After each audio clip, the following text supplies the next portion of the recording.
सोनं म्हणून आपट्याच्या झाडांची मोठ्या प्रमाणात तोड होते, त्यामुळे आपट्याच्या झाडांची प्रजाती धोक्यात आली आहे। त्यामुळेच आपट्यासारख्या दिसणाऱ्या कांचन नावाच्या वनस्पतीचीही तोड होते। मात्र या दोन्ही झाडांची तोड न होता संवर्धन व्हावं अशी वृक्षप्रेमींची मागणी आहे। या दोन्ही झाडांमधला फरक जाणून घेतलाय आमच्या प्रतिनिधी अश्विनी पवार यांनी।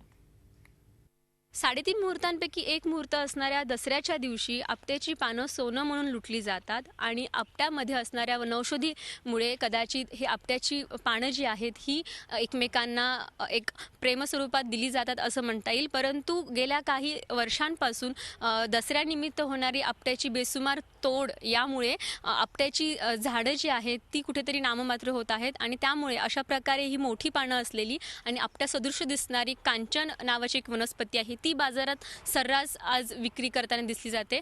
एकूणच वेगवेगळे गुण आहेत ह्या दोन्ही वनस्पतींचे, परंतु या दोन्ही वनस्पतींची एक बेसुमार तोड आज दसऱ्यानिमित्त केली जाते आणि ती कुठेतरी थांबावी असं एक पर्यावरण प्रेमींकडून येत आहे। माझ्याबरोबर आता भीमाशंकर ढाले आहेत।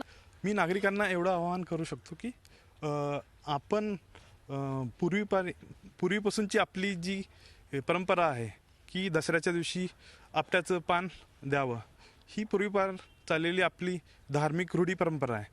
पण जसजसं आता वातावरण बदलत आहे, वेगवेगळ्या स्तरात आपण ज्यावेळेस या झाडाचं सध्या देत असताना आणि त्याचा वापर जो मोठ्या प्रमाणात वाढलेला आहे, हे वापर वाढत असताना त्यासोबत पानांचं सर्वांना महत्त्व माहीत आहे की फोटोसिंथेसिसच्या प्रक्रियेमध्ये महत्त्वाचा रोल आहे। ज्यावेळेस आपण दसऱ्याच्या वेळी ही पानं तोडली जातात, त्यासोबत नागरिक काय करतात, त्यासोबत त्याचे फांद्या पण तोडून आणतात आणि पानं पण मोठ्या प्रमाणात निघून गेल्यामुळे त्याची जी वाढ जी आहे, मी सुरुवातीला जसं सांगितलं की हा कमी प्रजननामध्ये येणारा वृक्ष आहे आणि याची वाढ पण एकदम कमी आहे आणि याची वाढ कमी असल्यामुळे याची मोठ्या प्रमाणात तोड झाल्यामुळे मोठ्या प्रमाणात आपल्याला ज्यावेळेस दसरा होतो त्यावेळेस आपण जी पानं आजूबाजूच्या परिसरामध्ये कचऱ्याच्या कुंडीत किंवा इकडे तिकडे आपण पडलेली पाहत असतो।